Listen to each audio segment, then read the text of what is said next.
Hear ye. The U.S. District Court for the Middle District of Ohio, Columbus, Ohio is open pursuant to adjournment.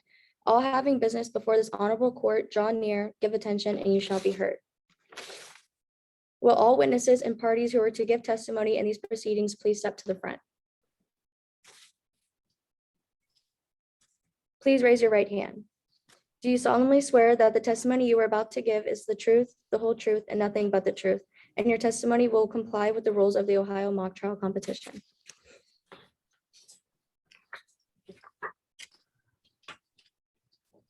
All right, thank you, bailiff.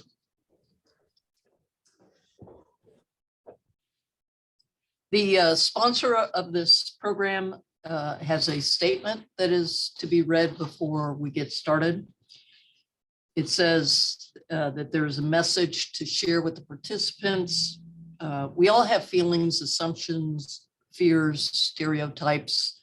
Some of these biases that we may have, we're aware of, some we are not, and they are known as implicit or unconscious biases. As participants in the Ohio mock trial program, it's important to resist jumping to conclusions or acting upon personal likes or dislikes.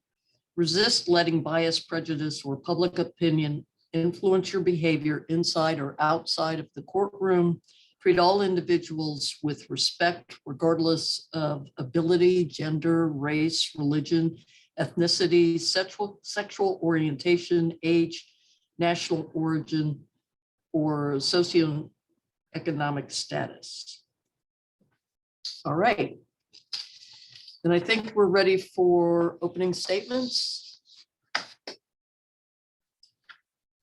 Relator, who's going to be delivering opening statements? Me, Your Honor, I'm Tiffany Wagaman. All right, may I begin?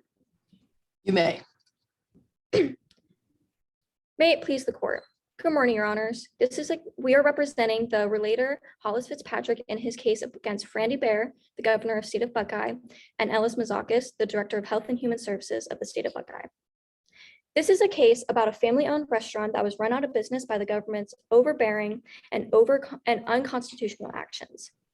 And now the government is refusing to compensate the family for their loss.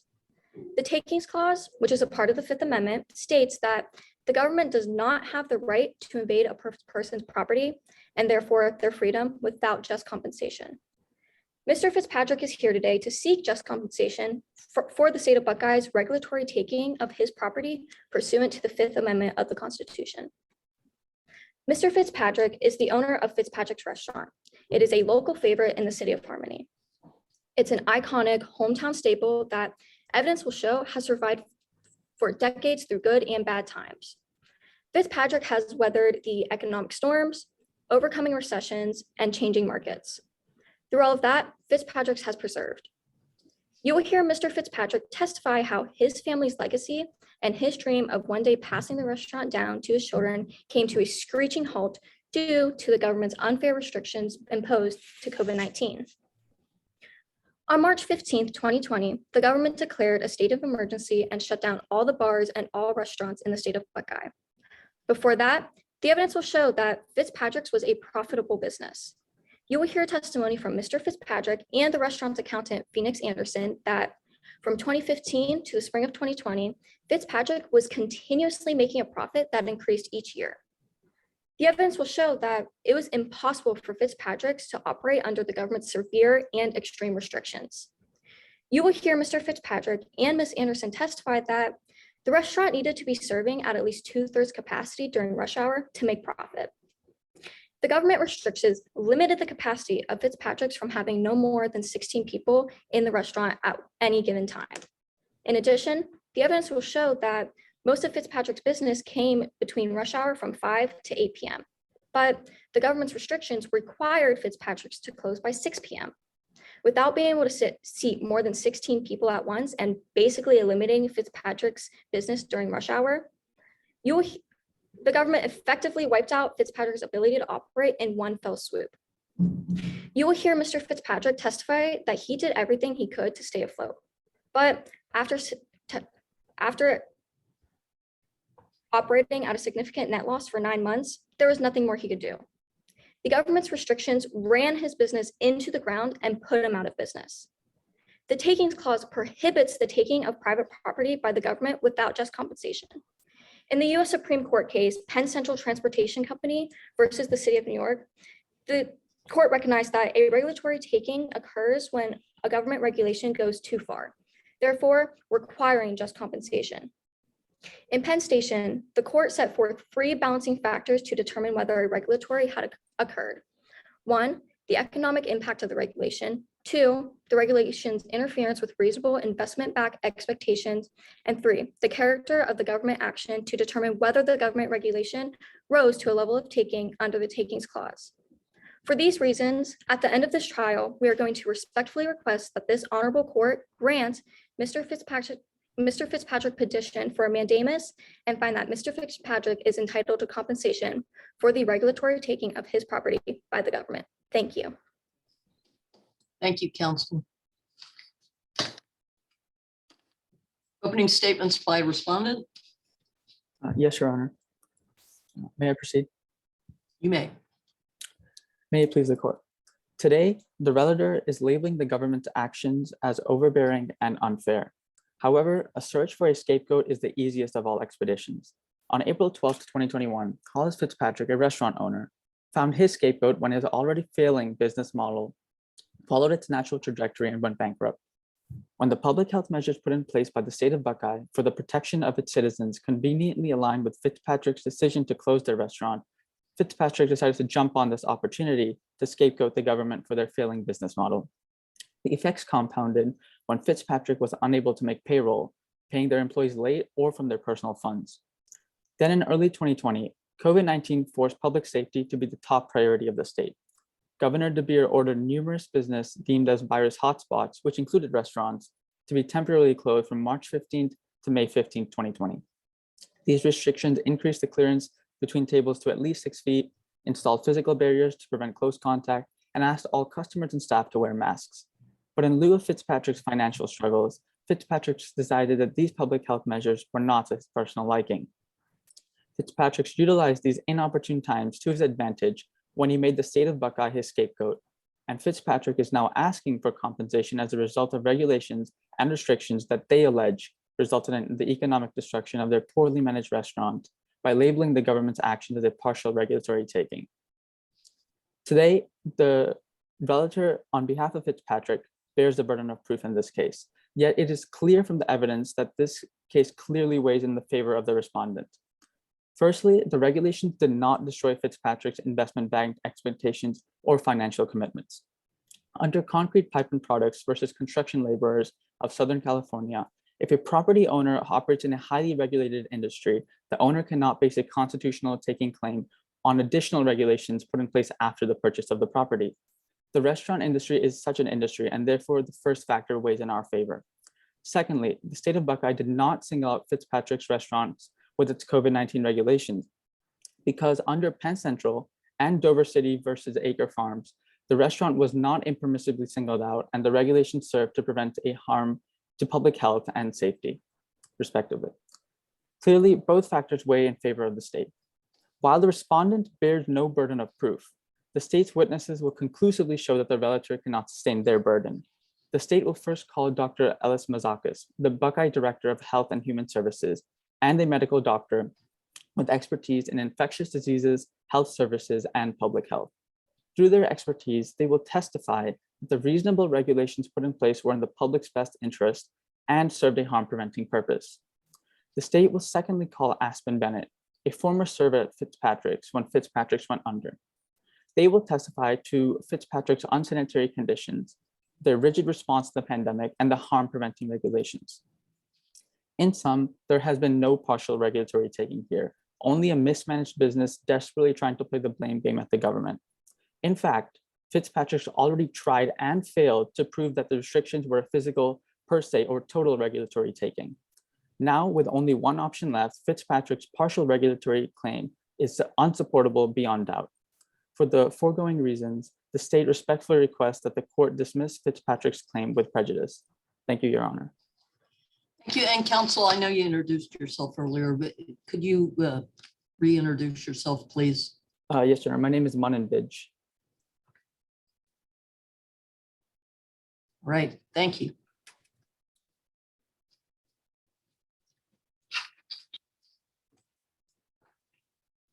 Relator, are you ready to call your first witness? Yes, Your Honor. We would like to call Hollis Fitzpatrick to the stand.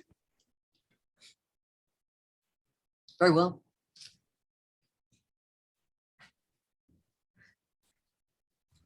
May I proceed? You may. Please state your name for the record. Hollis Fitzpatrick. And how long has your family owned Fitzpatrick's Restaurant? For as long as I can remember, Fitzpatrick has always been a family legacy. And my parents has always told me that Fitzpatrick has been a local favorite in Harmony for a long time. And when did you become the owner of Fitzpatrick? When my parents were ready to retire, I figured I would take on the family legacy, so I'd have something to pass on to my kids one day. And, oh, My sorry. partner and I moved in the apartment above the restaurant, so I was able to be very hands-on. All right, and what kind of restaurant was Fitzpatrick's? It was a iconic hometown American restaurant. We always kept the prices low so that customers could, get a decent meal without breaking the bank. But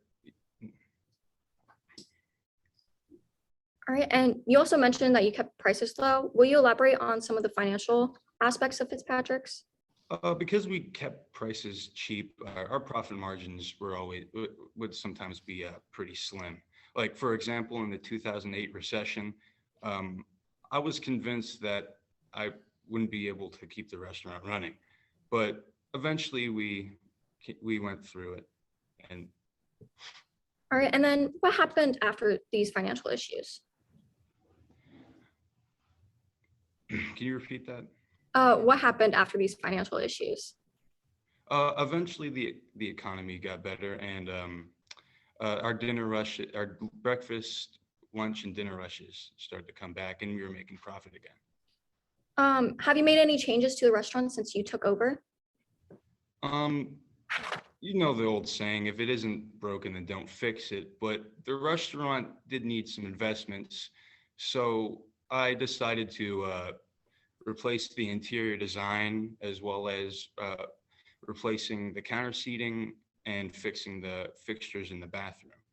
By 2019, we were doing so well that my accountant, Phoenix Anderson, convinced that I should do some additional investments.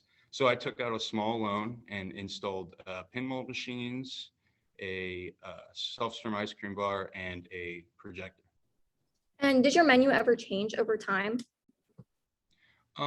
Yes, in 2015, I started noticing some younger clientele coming to Fitzpatrick, and they had some dietary needs that the menu did not accommodate.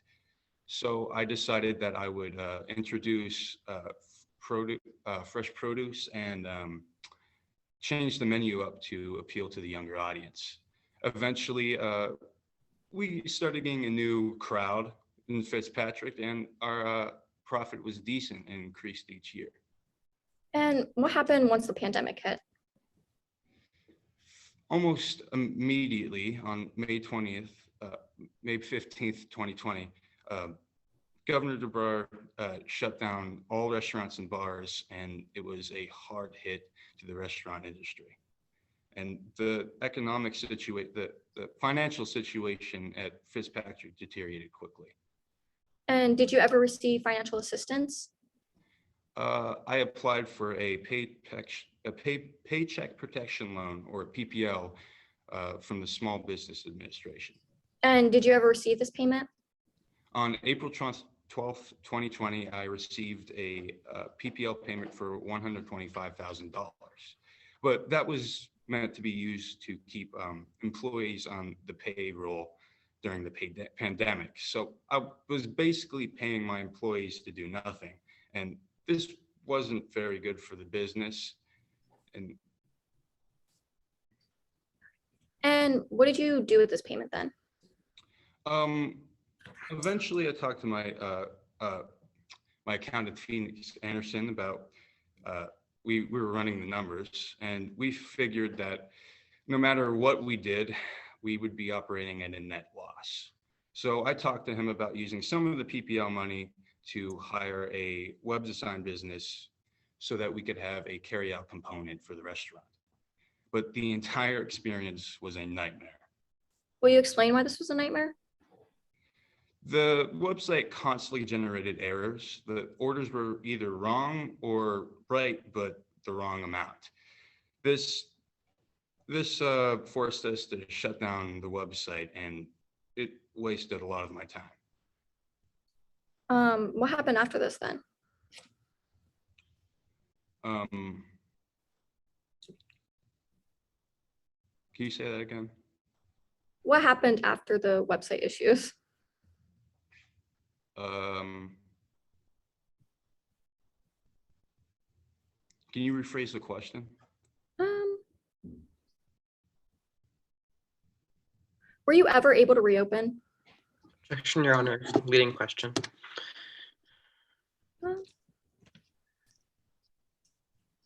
You're muted, Your Honor.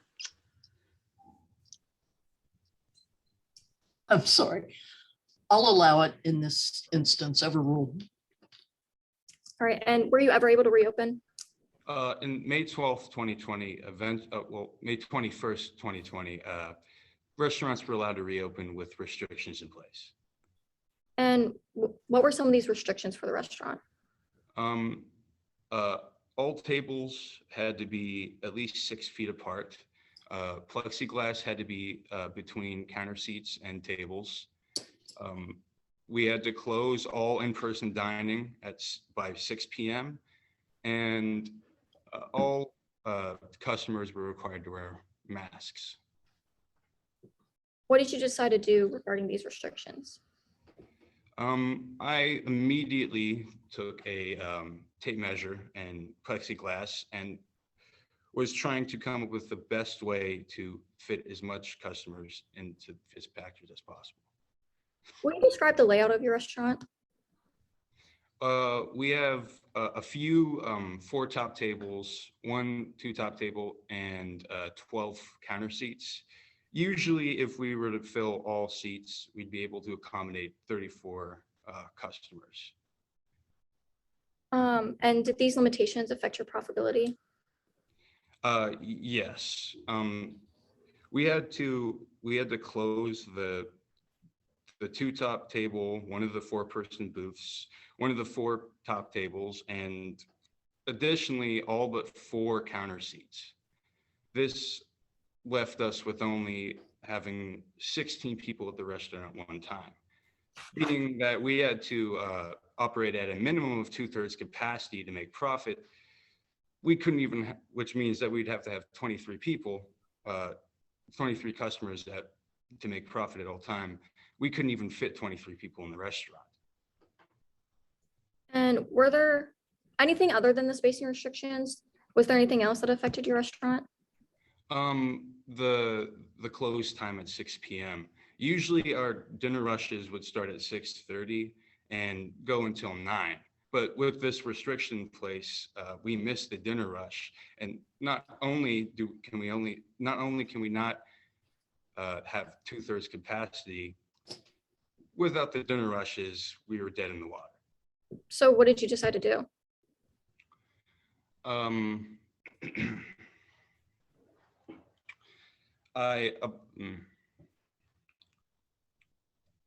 I applied for, I heard that Governor DeBoer applied an exemption for the cast and crew of a movie in Wilbur Buckeye. So I thought that I would try to make an application for an exemption to these restrictions. And did you ever, Your Honor, the witness's response includes hearsay. I don't think it's asserted for the truth of the matter. I think it's more why he did something. So I'm going to overrule it. Proceed. thank you. Did you ever receive a response about your exemption? I did, and they basically told me it was too bad. I'm going to present what has been marked for identification purposes as Exhibit E.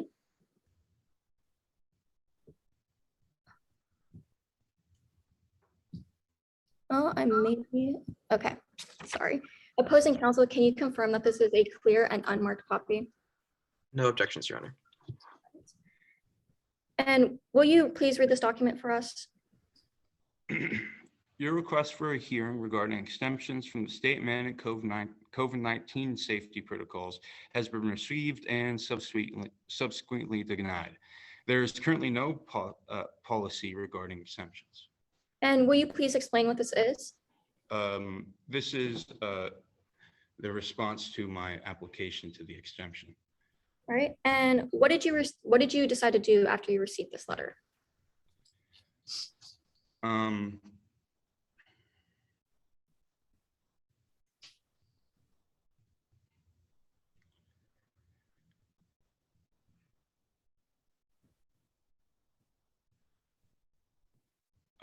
Can you rephrase the question? After your exemption request was denied, was there anything you could do? I got the second PPL payment in October, and that went to pay bills the minute it came. Thank you. And did you receive, other than the PPO payment, did you ever receive any other financial assistance? No. Okay. And did you ever receive an exemption? After I applied for the second exemption, they didn't get back to me for about a month and told me that they needed more information. And to add insult to injury, some of DeBar's restaurant buddies immediately had exemptions to the restrictions. So it felt like I was kind of left in the dust with the rest of the small restaurants. So what did you end up doing with your restaurant? On December 12th, 2020, Fitzpatrick served his last meal.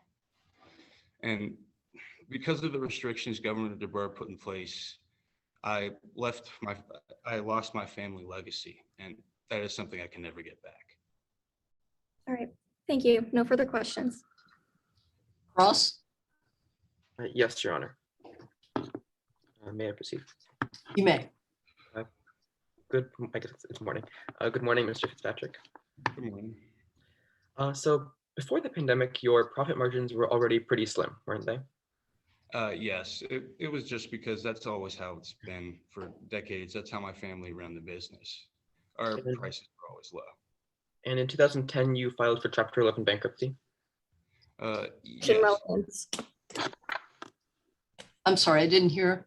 Objection relevance. This was many years ago. Why does this matter? Counsel, your response? Yes. So, Mr. Fitzpatrick, the state of Mr. Fitzpatrick's business long before the pandemic does have a bearing on the state of its business during the pandemic, because like the financial state of a business is a continuous kind of spectrum that does evolve over time and does include its past state in its current state. If that makes sense. Overruled, I'll allow. I guess I'll ask the question again. You filed for Chapter 11 bankruptcy in 2010, correct? Yes, And in 2019, you made some investments in your restaurant, correct, and these included pinball machines and even a self-serve ice cream bar. correct. Okay, moving on, you loved to do DIY projects around your restaurant just to fix things up, right? Yeah, it's a good way to save money. A lot of the time, plumbing's very expensive. And well, I guess building off your response, this included redoing the plumbing in your restaurant, Yes, and you received a health code citation from the Harmony Health Department for this, correct? that is correct. Would you recognize a copy of the citation? Yes. Your Honor, at this point, I would like to introduce a copy of Exhibit A. Let the record reflect that opposing counsel is seeing a clean unmarked copy. Yes. Could you go to part 1 of Exhibit A, please? So this is a copy of one of the citations you received, correct? Correct. And would you just follow along with me and then tell me at the end if I'm reading this correctly? All 12 violations are willful, which is the most severe of the 4 types of violation designations. A willful violation is defined as a violation in which the employer either knowingly failed to comply with the legal requirement or acted with plain indifference to employee safety. Is that correct? Correct. All right, and then could we go on to part 4, please? So these are some more of the specific violations, correct? Correct. So again, following along with me in the bottom right-hand corner, one of the violations is that plumbing pipes created overflow and drain dirty water into the sink where produce and salad were prepped, which could cause an unsanitary environment. Is that correct? Correct. All right, you can stop screen sharing.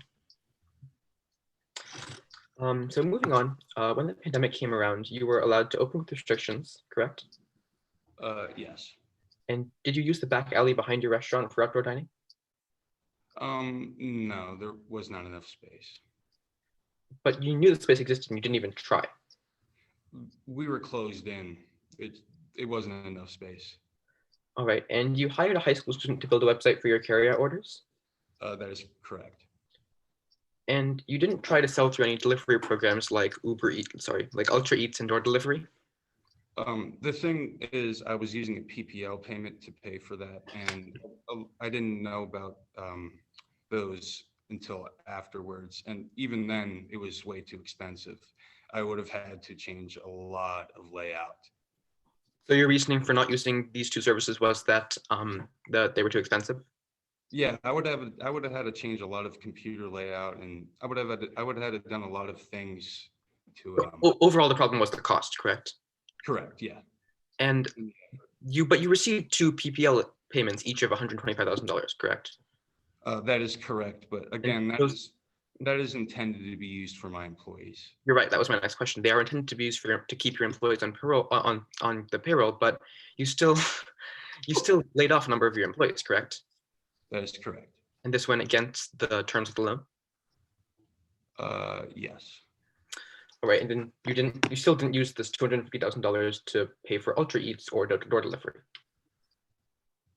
Again, it wouldn't be enough money. All right. And switching gears, would you say that restaurants are a heavily regulated industry? Yes.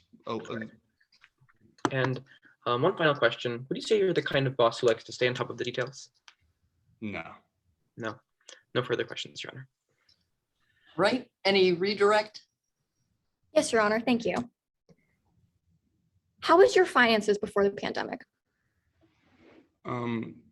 Before the pandemic, I was actually doing pretty well up until 2020, 2019. We were making a decent profit that increased each year. And why were you able to take a loan out in 2019? Because my accountant, Phoenix Anderson, convinced me that we were doing so well that I could. All right, and then what did you use your PPO payments for? Of course, my employees, but the website as well, because I believe that was a big part to right. dealing with the pandemic. Okay, thank you. No further questions. Any recross? Yes, very quickly, Your Honor. 2 questions, Mr. Fitzpatrick. First of all, before the pandemic, I wanted to confirm your profit margins were pretty slim, correct? Correct. And you, despite your 2 PPL loans, you still did lay off a number of your employees when the pandemic came around? Yes, it was what I had to do. No further questions, Your Honor. Very well. Witness may be excused.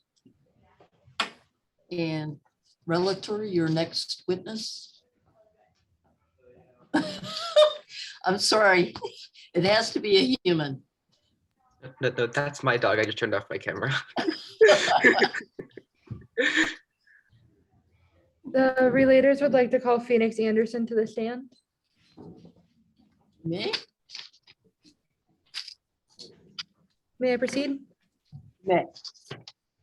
Please state your name for the court. Phoenix Anderson. What is your profession? I am a certified public accountant. Can you walk us through your educational background?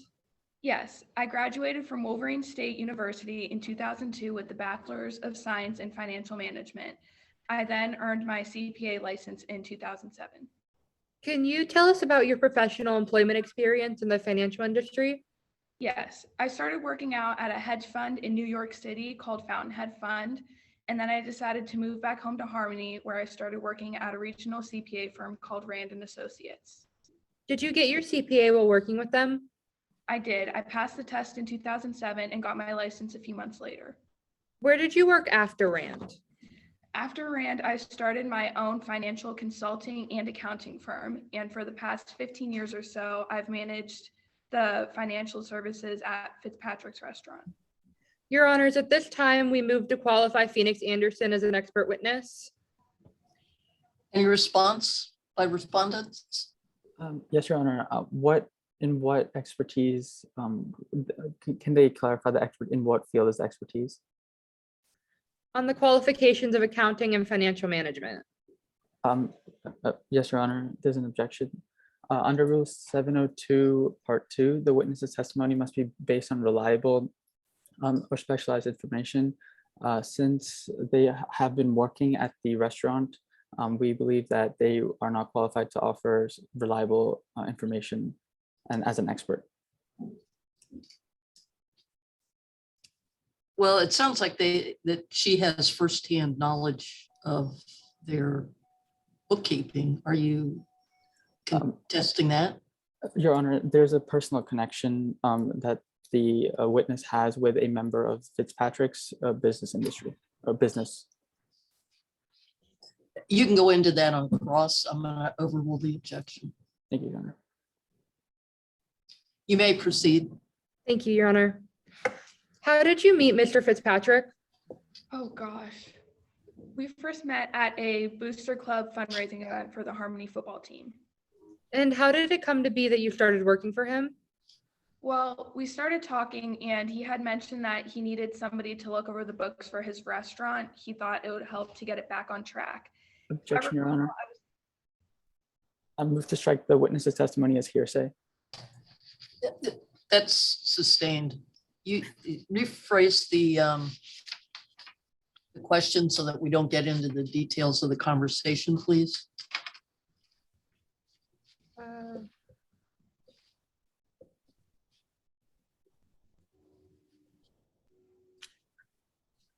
What kind of services did you provide for the Fitzpatricks when you started working for him? I managed pretty much all of the financial aspects so Hollis could focus on the restaurant side. I took over the books because they weren't great and I could tell Hollis was concerned. How was business when you took over the books? It was rough, but Hollis survived. He's a fighter and Fitzpatrick's is an iconic hometown staple. But during 2011 and 2012, the economy recovered. The area saw new first-time home buyers and people were coming in for the nostalgia factor of a greasy spoon restaurant. So that helped to increase our profits, and they increased by about 2% per year up until the pandemic. What accounting system did you use for Fitzpatrick's? A cash-based system. Technically, this doesn't meet the generally accepted accounting principles or GAAP standards, but with Fitzpatrick's small size and Hollis's intent that it will always be that way, it was just so much less of a hassle. Can you explain the cash basis system? In cash-based accounting, you record payments as they're received and processed. Accounts receivable do not come into play with the cash-based system. You record the income when you receive the cash in hand. Why not use an accrual basis of accounting if cash basis doesn't meet GAAP standards? It just wasn't necessary. Fitzpatrick's is a small family-run business. You're not going to have receivables when you're a restaurant. People come in, they eat, they pay, and they go, and you have the money before they're out the door. Cash-based systems are more useful in businesses, especially when you're not looking to maintain inventory, and the GAAP standards are more impactful on businesses that are looking to secure funds from investors. And Fitzpatrick's didn't have any investors, and we had a relatively straightforward general ledger containing all of the capital, assets, revenues, and expenses. What were Fitzpatrick's profit margins like before the pandemic restrictions? They were solid. From 2012 until 2019, Fitzpatrick's was in the black. It wasn't a cash cow, but Hollis was making money. For example, in 2012, the revenue was right around $500,000, and that increased by about 2% per year until the pandemic, with an overall modest profit at about 3.5%. Were any investments made to improve the restaurant? Yes. In 2019, we upgraded the point of sale system so that servers didn't have to handwrite customer checks. We added a self-serve ice cream machine and pinball machines for the kids. And we bought a screen and projector bundle to show sporting events at the restaurant. How was business in 2020? It was rough. January and February were slow months, but those months were always slow. Business typically picked back up around St. Patrick's Day. I mean, it is a restaurant called Fitzpatrick's, but the governor closed down all bars and restaurants on March 15th, so we didn't make it to the St. Patrick's Day upswing. How did the restrictions affect your profit margins? The restrictions effectively took away Fitzpatrick's ability to operate as a viable business. First, indoor dining was completely eliminated, but then it came back with restrictions. The restrictions required us to reduce capacity to 50%. They required 6 feet of distance between each table, and we were forced to close our doors each day at 6 p.m. So we then experienced a more than 2/3 reduction in sales. What would Fitzpatrick's have needed to regain margins? Fitzpatrick's would have needed to fill at least 2/3 capacity at peak business times to maintain profitability. 2/3 was the last point at which the restaurant would be profitable with a margin of 1.25%.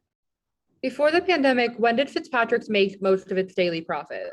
During the dinner rush from 5 to 8 p.m., but since we were forced to close our doors at 6 p.m., we lost 2 hours of our peak business time, and that, on top of the other restrictions, not only eliminated any profit, but it created a significant deficit. And what was daily revenue at Fitzpatrick's before the pandemic? It was around $1,578 when we were running on mostly full capacity. Even when we could only maintain 2/3 capacity, the daily revenue was still around $1,200, and business was somewhere on the spectrum between 2/3 and full capacity. So we had a typical profit margin of 3.5%. And during the pandemic? It was dramatically decreased to only $458 per day. Even with the staff running on a skeleton crew and food costs only making up about 30% of sales, we were still losing about $730 each day, and there's no way to survive on that model. In your professional opinion, what caused Fitzpatrick's to go out of business? Without a doubt, it was the governor's restrictions. Fitzpatrick's was in business for decades, and within a year after the restrictions were put in place, the restaurant had to shut down. When you look at the restrictions, the spatial limitations of the restaurant, and profit margins, it's just simple math. There was no way, and I mean no way, for Fitzpatrick's to make a profit on that model. Are all opinions given here today to a reasonable degree of professional certainty? Absolutely. Thank you. No further questions. Cross, Yes, Your Honor. May I proceed? you may. Good morning, Ms. Henderson. Good morning. Fitzpatrick's is and has historically been a family-owned business, right? Correct. Am I correct in saying that you are part of the Fitzpatrick's family? I am married to one of Hollis's cousins. That's correct. And so you have a close connection between your personal and professional lives? Objection, Your Honor. Relevant. Overruled. Thank you, Your Honor. I'm going to repeat the question. So you have a close connection between your personal and professional lives? I do, but I would never let them interfere with each other. Moving on, do you recall saying Hollis didn't have any interest in levering financial independence? Can you repeat the question, please? Do you recall saying Hollis didn't have any interest in leveraging financial independence? Objection, Your Honor. Hearsay. What was the question again? The question was, do you recall saying Hollis did not have any interest in leveraging financial independence? I'll allow, that's not his, if the witness said that, that's not hearsay. You may answer. Hollis never really had, the books stressed him out, like looking at the finances of the restaurant stressed him out. So is that a yes or no? Yes, You admitted that Hollis had no knowledge as to what was happening financially regarding his restaurant, correct? he did not know much at a glance, no. Let's talk about Fitzpatrick's before the pandemic. They received a high interest small business loan, correct? Yes, But the restaurant needed repairs from basic plumbing and old interior design. yes, but that was in 2010. So Fitzpatrick's used a small business loan to make general repairs on the deteriorating restaurant. Yes, Furthermore, Hollis was adamant about not updating his point of sale system to allow for an electronic customer checks, correct? correct. And that was in 2019, correct? That's correct. Were you aware that Fitzpatrick's profits operated on the low end of the industry standard of 3 to 5% before the pandemic, I'm aware, yes, and their profit was just under $57 a day? yes, It is true, though, that Fitzpatrick's has not always been profitable, correct? that's true. We did struggle during the recession in 2008. Furthermore, in 2010, Fitzpatrick filed for a Chapter 11 bankruptcy, correct? Correct. The bankruptcy only fell through because a lawyer, a family friend, failed to file some paperwork on time. That's correct. In your direct, you gave numbers of Fitzpatrick's growing profit margins leading up to the pandemic, didn't you? Yes, I did. And you testified that these numbers were generated from a cash-based accounting system. I did, yes. But this type of accounting system doesn't meet GAAP or generally accepted accounting principles standards, correct? It does not, but it was much less of a hassle for the restaurant to use those standards. Now, moving on to how you and Fitzpatrick chose to run the business. During the pandemic, Hollis was given a PPL loan of instant funding to help his restaurant. Yes, he was. And did this funding go towards adapting for door delivery and Ultra Eats? It did not. It went to our employees. And Fitzpatrick spent a total of $13,000 on pinball machines, correct? Correct. Now, regarding the customer satisfaction of the restaurant, customers who don't feel safe will not come to the restaurant, correct? Correct. After the pandemic hit, an employee at Fitzpatrick's tested positive for COVID-19, correct? Objection, relevant. I'll allow it. May answer. That's correct. Also, Fitzpatrick's continued to remain adamant about investing into new, safer technology like touchless pay. We did not have enough money to invest in those types of additions to the restaurant. So that's a yes. Yes, They remain adamant. And touchless pay would keep customers and employees safer from spreading the virus, correct? correct. And customers wouldn't want to enter a restaurant that doesn't make them feel safe, especially in the midst of a pandemic, correct? Correct. And you said in your witness statement, and I quote, "The good governor was making what they thought was the right decision for citizens," correct? Correct. No further questions, Your Honor. Any redirect?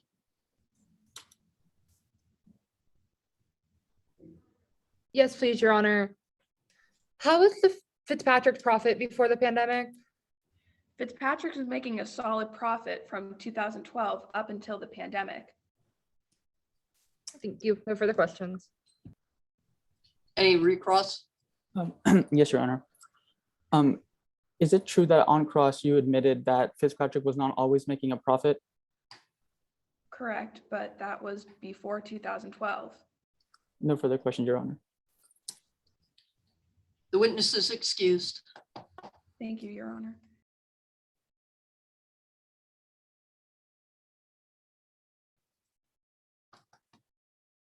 The relators rest our side. Respondents, Uh, you may Your Honor, proceed. Your Honor, the respondents call Aspen Bennett to the stand. May I proceed? Yes, sorry. Please state your name for the court. My name is Aspen Bennett. And what is your occupation? I'm currently working as a server at Harmony Bistro. And how do you know Hollis Fitzpatrick? I worked at his restaurant, Fitzpatrick's, for around 6 years. And what was it like working at Fitzpatrick's? I really liked my time working there. The restaurant had a really great family feel that I appreciated, and I loved people. But looking back, the place was really a mess. What do you mean by that? Well, to start, the physical space was just falling apart. There were all kinds of problems like plumbing leaks and faulty electrical work. And the food was pretty unsanitary, in my opinion, and I never ate it. I was always worried it was going to make somebody sick. A lot of customers seemed to be scared by this, and a lot of them didn't come back. And did you ever bring this up with Fitzpatrick? Yeah, I brought it up with him, and he refused to fix it, saying that there wasn't enough money, and instead opted to do DIY solutions to these problems. And how did these, sorry. And so why was he doing these DIY solutions instead of just paying someone to fix it? He claimed that he didn't have enough money. So I suppose there were like financial troubles with the restaurant. How did these manifest for you? Well, I mean, Fitzpatrick's had filed for bankruptcy a few years previously, so money was always an issue around. The average table was barely spending $20, and for me, payday was always really stressful because Hollis would almost always seem to be paying us late, which made the whole process very stressful. But it was clear that they weren't making a lot of money before the pandemic. And what was the clientele like at Fitzpatrick's? There were a lot of old returning customers and not a lot of new faces around. These returning customers would really just use the place as a gathering area and sit around taking up space and not spending a lot of money. So what was the typical time that customers were coming at? Well, this was pretty much dead around 5:30. And Fitzpatrick would sometimes send his employees home. On some occasions, he would have me stand outside trying to drum up business on the street. And what happened when the pandemic hit? Well, many restaurants tried to keep business going by using methods such as like walk-up windows and delivery services. I offered the idea of using delivery services like door delivery and Ultra Eats, but it seemed like a no-brainer because so many restaurants around the Harmony area were using them. And how did Hollis respond? He refused and opted to take orders over the phone instead, which led to us losing money unnecessarily. So what did you do? Well, I really wanted to help, so I offered to spread the word about Fitzpatrick's on my personal social media accounts. In addition to this, I offered to create and run social media accounts for Fitzpatrick's for free. But again, Hollis refused this. And well, what did you do after that? I still really wanted to help, so I offered more ideas like using bagged lunches that people could pick up or converting the hostess stand to a kind of takeout window. But again, none of these ideas were good enough for Hollis. And what happened next? Well, Governor DeBeer finally announced that restaurants could open for in-person outdoor dining. But Hollis told me that he didn't plan to open for outdoor dining, which just completely surprised me. Apparently there wasn't enough space. Did you make any suggestions? I actually suggested using the alley behind the restaurant, but he refused that too. Other restaurants seemed to be making do with what they had and using every inch of space that was available to them. But nothing was good enough for Hollis, it seemed. So the restaurant remained closed? Well, on May 21st, we were allowed to open for indoor dining with some restrictions, like an earlier closing time and restrictions on the seating. The earlier closing time wasn't bothering me because, like I said before, the restaurant was always dead by 5:30. And how did Hollis adapt to these capacity restrictions? Well, truth be told, he was kind of petty about it. He seemed to be going out of his way to show that he couldn't follow the restrictions in order to prove some type of point. There were other ways we could have arranged the tables, but he just kept the original configuration and closed the biggest tables. We could have substituted the larger tables for smaller ones, allowing us to fit more tables in the restaurant, but he chose not to. And what happened to you through all of this? Well, actually, Hollis had to lay off almost all non-family members, but he kept me on because I had been there the longest, and I'll always be grateful for what he did. And what was your relationship like with Hollis at this time? Well, like I said, he kept me employed even when he had to lay off all non-family members. I previously worked at Antonio's, which had a horrible work environment. And coming into Fitzpatrick, I was always just blinded by all these positives, and I can never see through to the negatives and see how much of a mess the restaurant really was. And did things ever go downhill in your relationship with Hollis? Yes, I'd say they did, because he accused me of stealing. This was completely a shock to me, considering I had been one of his longest employees. Personally, I thought we were pretty close. For all my 6 years of working there, we never had any problems. And since he kept me employed when he had to fire all the other waiters, honestly, I thought we were on good terms. This accusation for me was just the last straw. And what did you do? What did you do next? Well, by September, I had had enough. Hollis continued to refuse to adapt, and business was just getting worse. We just couldn't compete with these other restaurants that had sane owners with senses of self-preservation. My paychecks were getting even smaller, and tips began to vanish as business slowed to a crawl. So in the end, I had no choice but to quit. And did you find a new job? Well, I couldn't be out of a job, so I applied for and got work at Harmony Bistro. And what's it like working there? Well, honestly, it's hands down the best restaurant I've ever worked in. We utilize services like Ultra Eats and door delivery to keep business flowing during the pandemic. And we utilize outdoor seating to maintain the capacity restrictions while keeping business going. And we hung up lights and set up tables outside to keep the customers comfortable. Really, the owners are great, and we're adapting really well to the pandemic restrictions. And overall, how would you assess your experience working with Fitzpatrick? Well, in the end, I love working for Hollis, and I love the restaurant. I worked there for over 6 years of my life, and I appreciate everything they've ever done for me. And when the pandemic hit, I was so grateful that I could still be employed while so many other people had to be laid off. And I wanted to help in any way I could, throwing out all kinds of suggestions towards Hollis. Unfortunately, he was so stubborn to change, and the restaurant had to close. But restaurants aren't the safest places anyways. You're always in contact with people and talking and eating, and waiters will still come out when they're sick because they can't miss a day of pay. So really, in the end, I'm grateful that we can keep employees and customers safe. No further questions, Your Honor. Very well, Cross. Yes, thank you, Your Honor. Mr. Bennett, my name is Jordan Knight, and I'm going to be asking you a couple of questions. If you don't understand, let me know and I'll rephrase it for you, okay? Okay. You pled guilty to committing a theft at your previous place of employment, correct? Objection, Your Honor, relevance. What's the relevance, counsel? The conviction is admissible as a crime of dishonesty and goes to witness credibility. If he pled guilty, how is it a crime of dishonesty?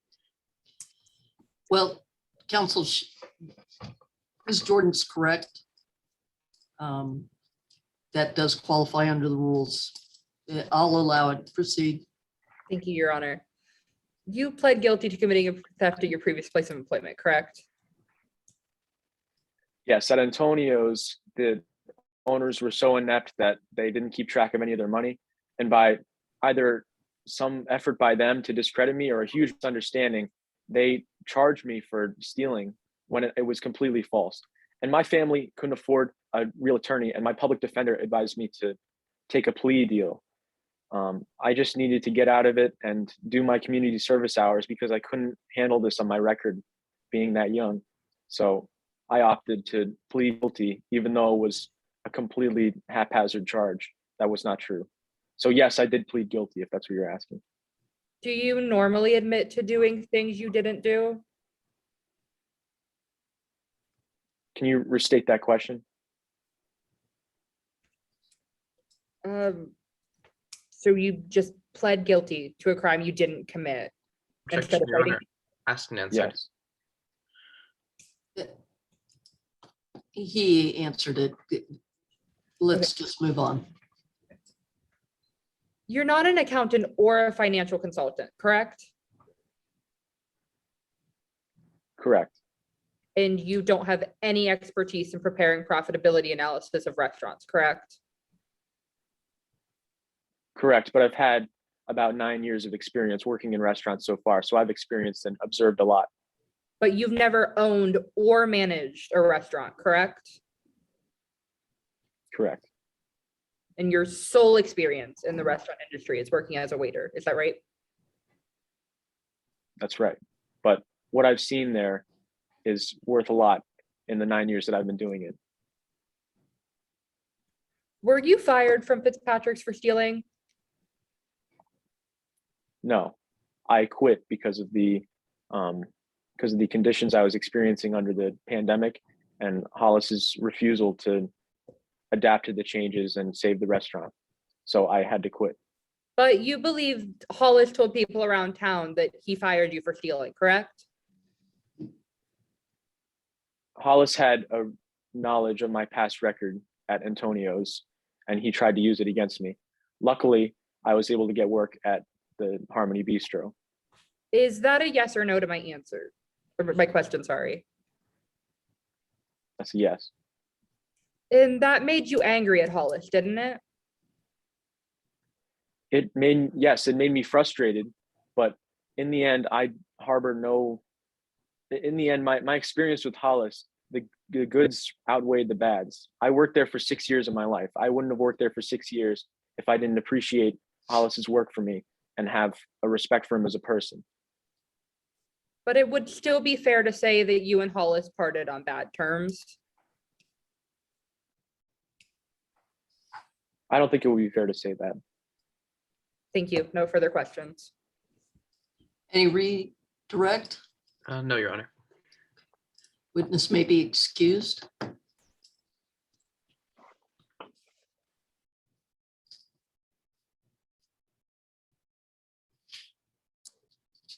Your Honor, the respondent calls Dr. Eli Mazakas to the stand. All right, May I proceed? you may. Can you please introduce yourself to the court? Yes, my name is Elis Mazakis. Dr. Mazakas, what do you do for a living? I'm the Buckeye Director of Health and Human Services. And what does your job as director entail? As director, my primary responsibilities are to oversee and partake in the development of public health policies affecting all industries, enforce the mission of the department, and work with other team members throughout the process. And how long have you been serving in your current occupation? I've been serving in this position for 7 years, but I've been working in the Department of Health and Human Services for about 20. And what did you do before your role as director? I was a public health sanitarian before becoming director after I graduated school in 1994. What kind of education did you receive for this occupation? Prior to working for the department, I obtained my bachelor's degree in health services from the University of Arizona in 1994. I then obtained my master's from the Buckeye State University in 2000, and then an MD with an emphasis on epidemiology in 2004. Your Honor, I respectfully move under Rule 702 to qualify Dr. Elis Mazakis as an expert in public health, epidemiology, and health services. Any objection from relator? No, Your Honor. So admitted. Thank you, Your Honor. Dr. Mazakis, what is the department's mission? The department's mission is to enhance and protect the well-being of all citizens of Buckeye by providing effective health and human services and fostering advances in medicine, public health, and services. Basically, we try to make decisions in the public's best interest. And in compliance with this mission, what does the Department of Health and Human Services do? The department's responsibilities include drafting policy and other restrictions related to health and safety of the public in Buckeye. This includes responding to emergency health situations like a breakout of a global pandemic. Does this policy apply to restaurants as well? Oh, yes. One of the department's main responsibilities is to oversee health regulations of restaurants and to ensure that restaurants abide by the proper provisions and safety standards. In fact, these regulations are updated every 4 years to continuously reflect the latest scientific understanding of foodborne illnesses and provide the best industry practice for keeping restaurant goers safe. You mentioned previously that the department responds to public health emergencies. How did the department respond to the COVID pandemic? Based on guidance from the department, Governor DeBeer issued a stay-at-home order with the exception of essential workers and businesses. This meant that places such as bars, restaurants, salons, and barbershops all had to close. And what were the reasons for these regulations? It was due to the highly contagious nature of COVID-19. At the time we implemented these precautions, our understanding of the virus was that it was easily spread between individuals as a result of proximity and touch. And so what did that mean for restaurants? Well, many restaurants sat individuals from various households in close proximity to each other. Restaurants were deemed as hotspots for the disease to spread and infect more of the public because individuals were hiding close to their noses and mouths, making it much more likely that an individual could contract or spread the disease in a restaurant setting. Did these regulations ever change? Yes, we changed these regulations as our understanding of COVID-19 grew. We always made sure that we enacted regulations based on public health and safety. These restrictions were totally reasonable considering our knowledge of the virus at the time they were implemented. And so what were the new regulations? Well, in May 2020, restaurants were permitted to open outdoor dining, and a week later, restaurants could open indoor dining if they follow certain new guidelines. Can you elaborate on those guidelines? Yes, these restrictions for reopening restaurants included every other table must remain empty with at least 6 feet of clearance between all tables. The total number of occupants, including kitchen and staff, must be reduced to 50%, including customers, of the normal capacity. Plexiglass must be installed between tables and at counters. Physical menus are prohibited, and the restaurant must close to in-person dining by 6 p.m. Also, all customers and staffs must wear masks. Such regulations were put in place to help control the spread of COVID-19 while allowing restaurants to reopen and continue providing their services to the public. And how did you decide on these reopening regulations? Well, myself and the rest of my team at the department worked with local restaurant owners to determine what regulations would be the least burdensome on restaurant operations, but still protect public health. When making these decisions, public health and safety was always the top priority. How did you help restaurants comply with the new regulations? The department issued a memo which included recommendations to comply with the regulations, such as locations to obtain plexiglass, how to develop a virtual menu, and ways to maximize seating arrangements in small places. Was there ever any negative feedback? Yes, apparently the ethics committee at the department received an anonymous tip that I was allowing health inspectors to take bribes from restaurant owners and look the other way regarding some of their health code violations. But I can assure you that I would never allow such a thing to happen. Did you ever implement an exemption process? Yes, although initially the uncertainty of COVID gave us little room to have a feasible exemption process in place. However, after our understanding of the disease grew, we were able to evaluate each circumstance case by case. And what did that process look like? Exemptions were only granted to businesses that could prove safe operation without the restrictions. On November 2nd, when we put a system in place, we immediately received a huge influx of applications, so much so that we were processing these applications around the clock. Are you aware that Fitzpatrick's applied for an exemption? Yes, I am. And what happened with that application? Well, we notified him that we needed more information before we could make a final decision, but we never heard back from them. Dr. Mazikis, let's transition to talking about Mr. Fitzpatrick's restaurant. Your Honor, I would now like to reintroduce Exhibit A. Let the record reflect that I am providing a clean and unmarked copy of parts 1 through 4 of Exhibit A. So noted. Can we have someone share that? Dr. Mazakis, could you please identify Exhibit A? These are a list of Fitzpatrick's health code violations. And can we go to part 1? And, or excuse me, part 2? Would you be able to elaborate on that? Yes, well, Fitzpatrick's had numerous health problems throughout the restaurant. We normally have 56 of points of inspection for a restaurant, and Fitzpatrick's violated many of those points due to issues like plumbing, electrical wiring, and multiple hazardous locations in their restaurant. We give A ratings to businesses that are clean, up to code, and free of violation, B to those that have some issues that must be fixed, and C ratings to businesses that are deemed as public risk and at the verge of closing. In January 2020, we had to give Fitzpatrick's a B- rating for their sanitation.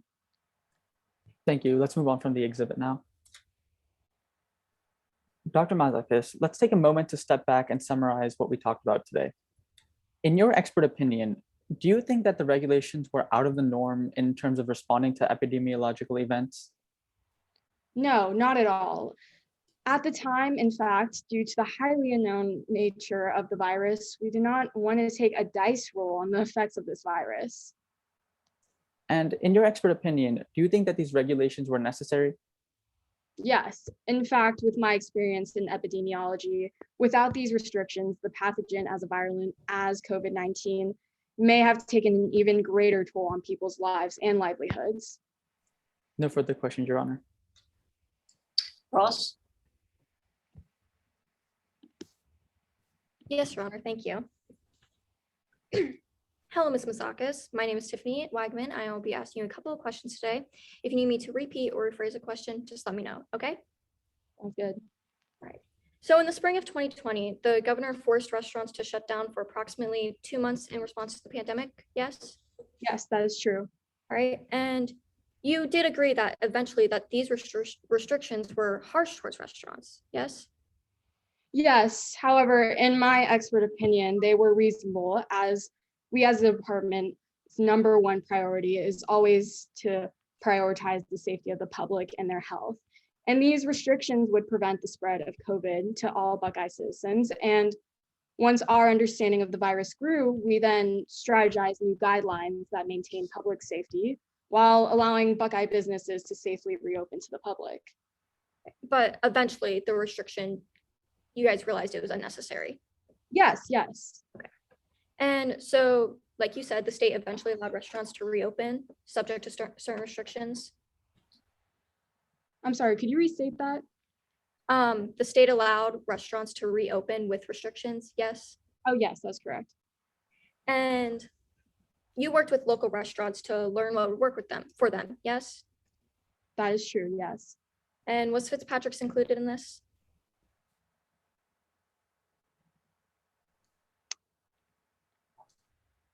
Well, we worked with local restaurant owners, but no. And as well, at your recommendation, the governor implemented a curfew that started at 10 p.m. and lasted until 5 a.m. Yes, And that was to combat the problem of large social gatherings that were taking place. yes, And yet the state required restaurants to close by 6 p.m. yes, that's correct. Restaurants were deemed as hotspots for the virus to spread. But this was also around about dinner time, dinner rush.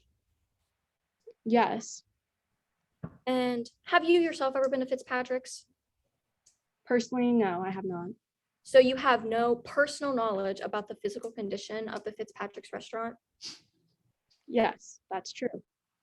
And you also have no personal knowledge about their financial condition or the quality of their food? Objection, Your Honor, relevance. What is the relevance given this witness's position? We're trying to build a foundation about how the restaurant, like how they handled the restrictions and how they don't have personal knowledge of how this would have affected the restaurants. Your Honor, may I respond? You may. The question was asking about financial conditions, and this is, I would like to bring up lack of personal knowledge as well in this case. I'd have to agree on the issue of finances. I'll sustain the objection. Thank you, Your Honor. All right, but prior to implementing these restrictions, you never took account whether certain restaurants could comply with the majority of these restrictions. Well, yes, as it is the department's top priority to value the safety and health of the public. And to protect this, the consequence was the closing of businesses like Fitzpatrick's, yes. And you also mentioned that the governor met with a few other restaurants for exemptions, correct? Yes, that's correct. All right, I'm going to be representing Exhibit E. Let the record reflect that this is a clear and unmarked copy. Record may so reflect. All right, and will you please read this document? I'm sorry, it's blurry. Let me zoom it in and see. Thank you. All right.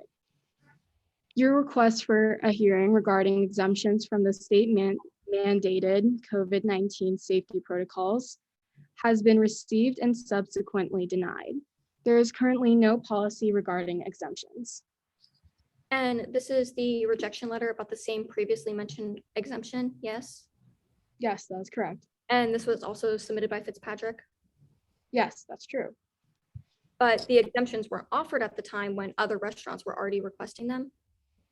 Yes, that's true. We did not have a fixed system in place for an exemption process because, I mean, it simply wasn't safe enough. The number of COVID cases and deaths continued to rise, and our knowledge of the virus was continuously changing. All right, thank you. No further questions.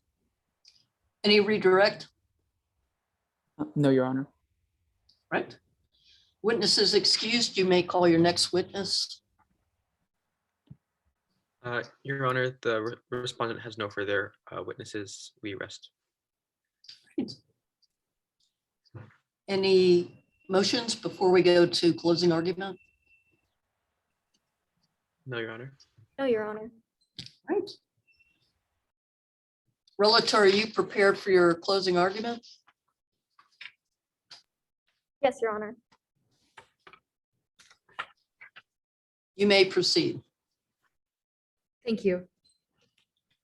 Your Honors, the evidence that you have seen and the testimony you've heard throughout this trial today demonstrates that the government's regulation of Ms. Fitzpatrick's family-owned restaurant went too far to the point that they crossed a line and became a regulatory taking that requires the government to provide just compensation to Ms. Fitzpatrick for the loss of her restaurant. At the beginning of this trial, we promised to put on evidence that satisfied each of the 3 factors set forth in the Penn Central case.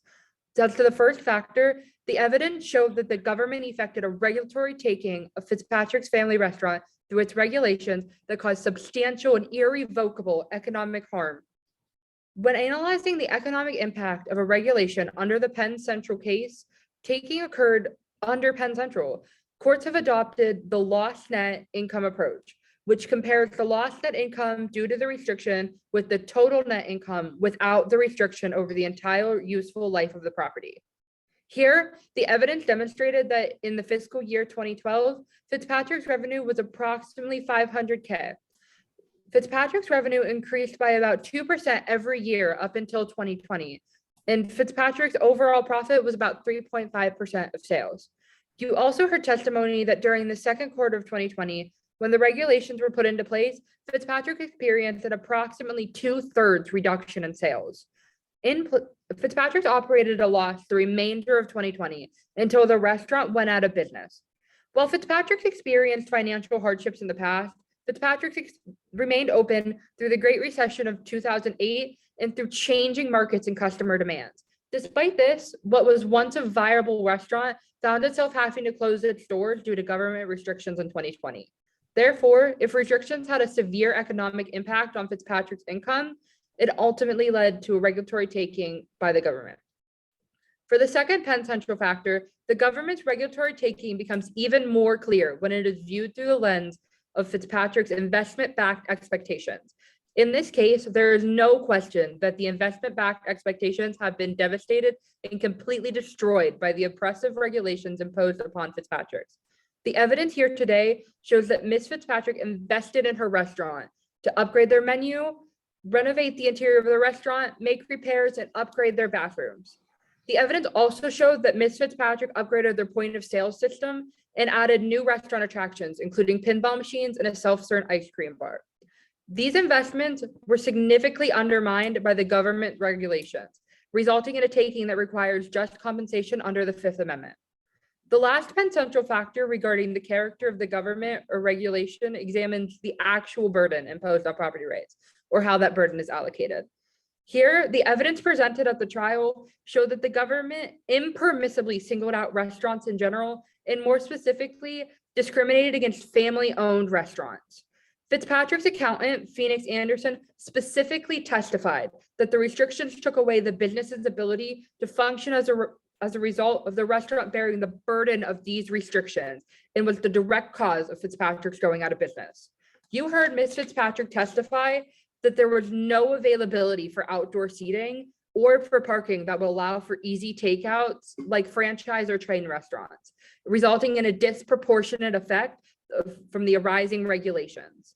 Therefore, the actions taken by the state of Buckeye were of such a character that singled out Fitzpatrick and imposed an undue and unbearable burden on Fitzpatrick's as a local family-owned restaurant that could not survive as a result, justifying the award of compensation under the takings clause. For the foregoing reasons, we respectfully request that this honorable court find that the state of Buckeye effected a regulatory taking of Ms. Fitzpatrick's property and award him just compensation as a result of the governmental restrictions that resulted in the economic destruction of Fitzpatrick's restaurant. Thank you.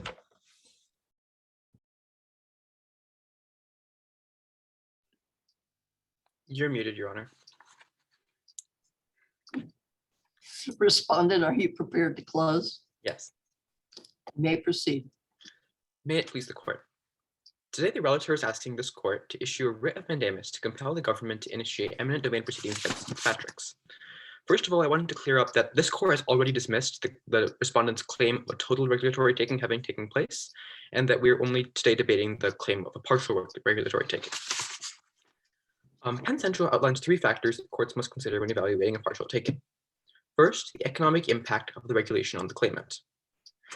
Aspen Bennett, former Fitzpatrick's employee, testified to Fitzpatrick's rash business practices both before and during the pandemic. Before the pandemic, Fitzpatrick was spending recklessly, while his restaurant, which was often quite empty, was barely profitable. And after the pandemic regulations took effect, Fitzpatrick was unwilling to accept help from Bennett and make reasonable changes to keep up with the times. Fitzpatrick's received $250,000 worth of PPL loans, but broke the terms of those grants by laying off almost all non-family employees.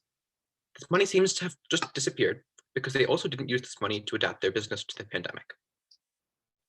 Meanwhile, Buckeye Director of Health and Human Services, Ellis Mazikis, told us about Fitzpatrick's B- health code rating. And the relator's witness,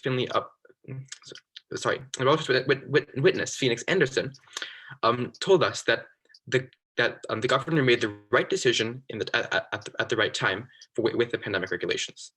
Your Honor, a business with a low health code rating, with plumbing leaks in the sink where they wash their produce, cannot be surprised when, in the midst of a global pandemic, people stop coming to their restaurant out of a fear for their own safety. And they didn't even have an electronic payment system. How can you expect, new customers to be coming when you don't even accept electronic payment? And a business already on the edge cannot blame the government when things cross into the red. As we saw, when things got bad, Fitzpatrick was stubborn. Instead of doing everything to save his beloved family business, he did the opposite, refusing help when it was offered and failing to make genuine, reasonable attempts to keep his business afloat. Your Honor, the economic impact of these regulations was far outpaced by the self-inflicted economic impact of Fitzpatrick's own irresponsible practices. Now for the second Penn Central factor, the impact on direct investment-backed expectations. As the Federal Circuit noted in Roseacre Farms, United States, food has been regulated for a long time, for as long as there's been commerce. Ellis Mazikis confirmed this observation, and Fitzpatrick himself admitted this. As the Supreme Court ruled in Branch, United States, reasonable investment-backed expectations are greatly reduced in a highly regulated field. and the restaurant industry is a highly regulated field. Precedent shows clearly that the government regulations did not interfere with investment expectations because they were greatly reduced. And in concrete pipe and construction, laborers pension trust, the Supreme Court ruled that a property owner operating in a highly regulated industry cannot base a takings claim on regulations put in place after the purchase of the property. And Mr. Bennett testified that the restaurant was never full anyways, so these restrictions, the capacity restrictions, couldn't really have impacted business at all. And the restaurant was empty by 5:30, so the curfew couldn't have affected business. Now for the final factor, the character of the governmental action. Under Penn Central, there are 3 relevant sub-factors. First, courts must consider whether the property owner was impermissibly singled out. Under Penn Central, if a regulation applies to multiple property owners, a property owner cannot, quote, claim to be impermissibly singled out. Of course, this regulation applied to multiple property owners. There were numerous restaurants in the state of Buckeye. Second, courts must consider whether the regulation bears a harm-preventing purpose. Under the Federal Circuit's ruling on Roseacre Farms, United States, the government wins this point when the purpose of the regulation is to prevent harm to public health. Both Mr. Bennett and Ms. Mazakis said that this was clearly the case. They told us that the restaurants were at a high risk for spreading disease. And Ms. Mazakis told us how the government regulations were indeed in the interest of public health. In fact, the relator's own witness, Phoenix Anderson, also admitted this. Finally, courts must consider regulatory delay. The Ohio Supreme Court ruled that delays of 45 months and longer are permissible in State v. AWMS Water Solutions. The government allowed restaurants to reopen after just 2 months, so the government wins this point as well, because 2 months is less than 45. The character of the government action, which was instituted in the interest of public health, clearly weighs in our favor. Your Honor, in Mitchell v. City of Roswell, the New Mexico Supreme Court ruled that courts should uphold public health regulations unless they have no relation to the reason for which they were enacted. The pandemic regulations at issue were most definitely related to the COVID-19 pandemic. These restrictions no doubt saved lives. The government is not responsible for irresponsible business practices, which the relator displayed profusely. On the other hand, the government is responsible for protecting public health, which it did do. Fitzpatrick is trying to scapegoat the government for his business's failure, when in reality, the government fulfilled its obligation to the people it represents. Your Honor, all 3 Penn Central factors weigh in favor of the government, and we respectfully ask that the court dismiss the relator's claim with prejudice.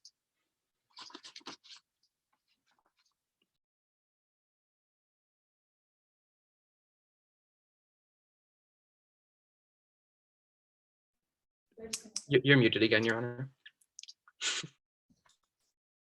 I'm so sorry. Any post-trial motions from relator? Yes, Your Honor. Our timekeeper is coming over because her microphone doesn't work. Okay, There was a time violation on the closing argument. and how long was the violation? He was 15 or 13 seconds over. And any violations or any objections from respondent? No objections, Your Honor. So my instructions are that we being the 3 judges, confer on this objection. I'm not sure how to make that happen. If somebody can contact Ryan, or if you guys know how to make it happen, I'm all ears. Sure. I'm inviting the host and they'll come in and give us a breakout room. Okay, thank you.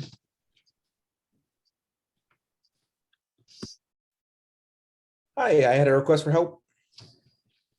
Yes, Excellent. Do you need to move to a breakout room for judges? yes, please. All right, no problem at all. Your Honor, I'm the other timekeeper. I'm pretty sure the rules also state though that it has to be a timekeeping discrepancy of more than 15 seconds.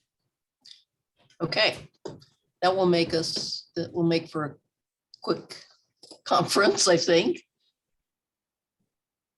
All right, judges, you ready to go to your breakout room then with that information?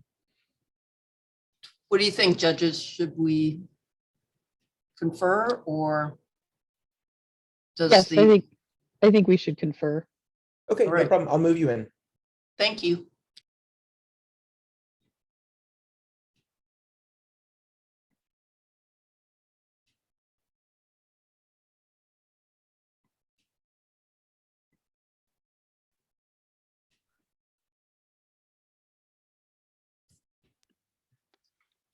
Well, nice job, everyone.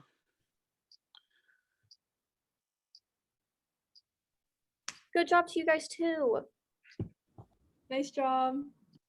Good job, everyone. Yeah, good job. Good job, everyone. Good luck.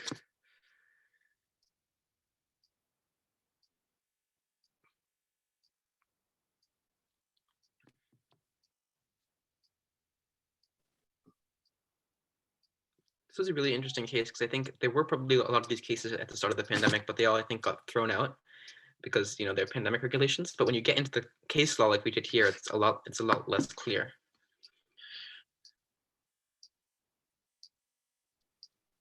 Yeah, it's a pretty relevant case to do a mock trial on. It's good to experience it. I feel like this was definitely really expected. Like we expected this to be about COVID before they even released the case. Because like, Oh, we were so mad about it too. we just spent so long in this pandemic and we still are in it. Of course it's gonna be about it. Let's hope we don't have another one next year.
All right.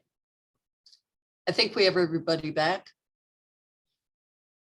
The judges have conferred. We've been advised that the time limit for to find a violation is 15 seconds, since it was 13 seconds in this particular case. And since it doesn't materially affect the outcome of the case, the objection will be overruled.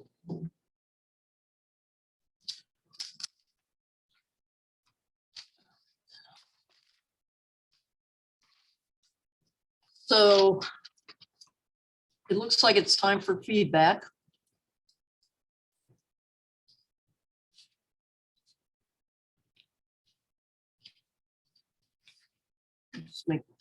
Pardon me, I'm just making sure that we're following the rules.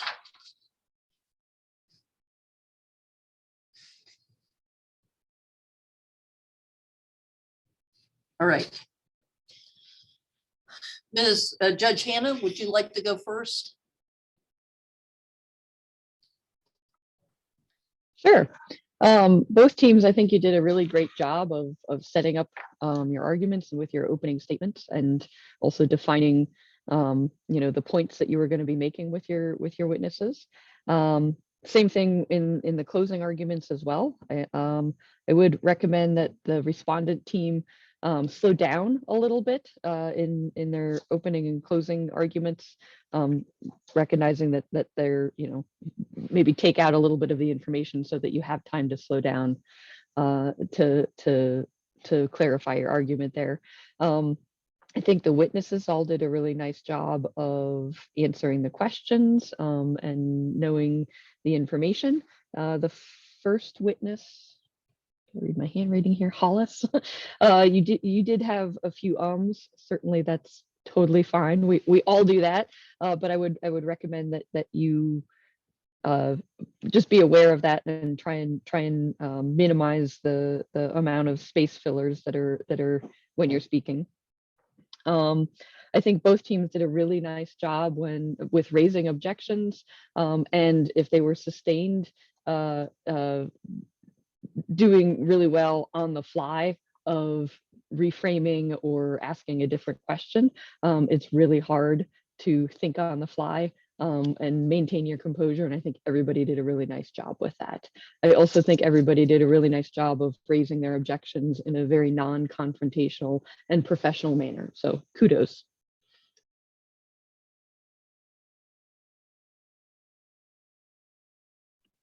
Can I ask a question? Was I too fast to be understandable? Not for me personally, but right, the cadence sometimes can make it difficult I- to take in the information. So Okay. Your Honor, are you ready for me? I am, unless there are other questions of Judge Hannah. Okay, yes, we're ready. Awesome. You guys did an incredible job.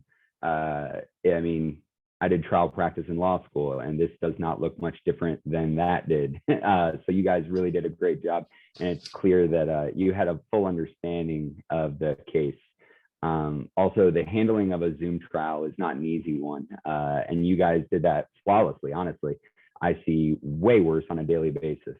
And I only had a few notes. So on cross-examination, counsel SY, on cross-examination of Aspen Bennett and Ellis Mazakis, when you were asking questions, you asked very good questions, and then they were allowed to qualify each and every one of their answers, right? They got to get in the information that you didn't want them to get in. So it's one of those where the question was yes or no, thank you very much, and keep it moving. But the substantive matter covered, all of it was incredible. The closing arguments were great. Did both sides talk about the burden of proof in closing?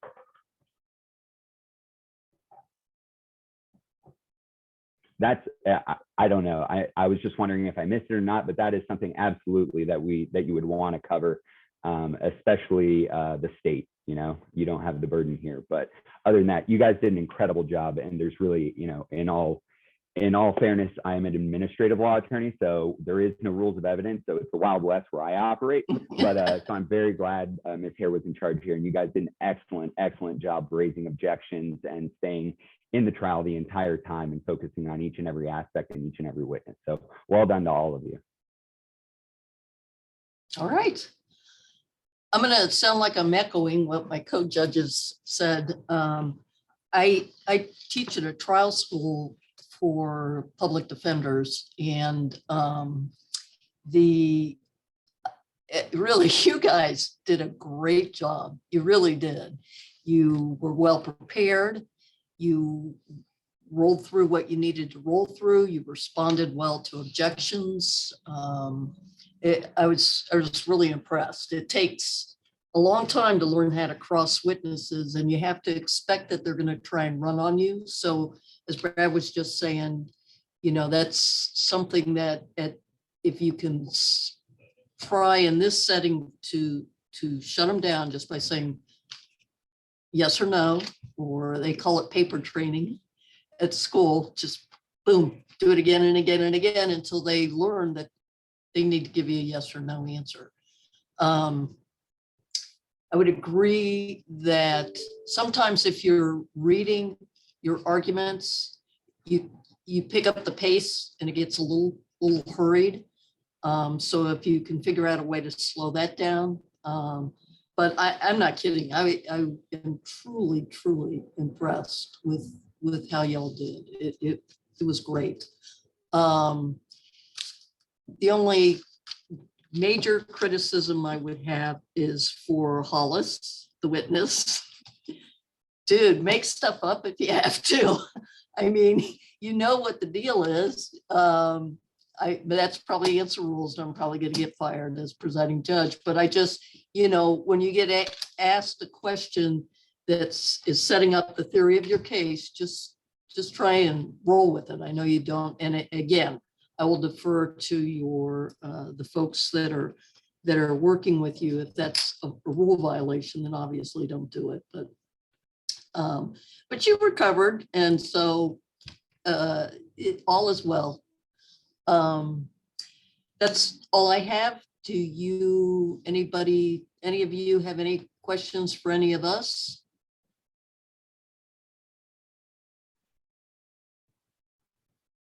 All right.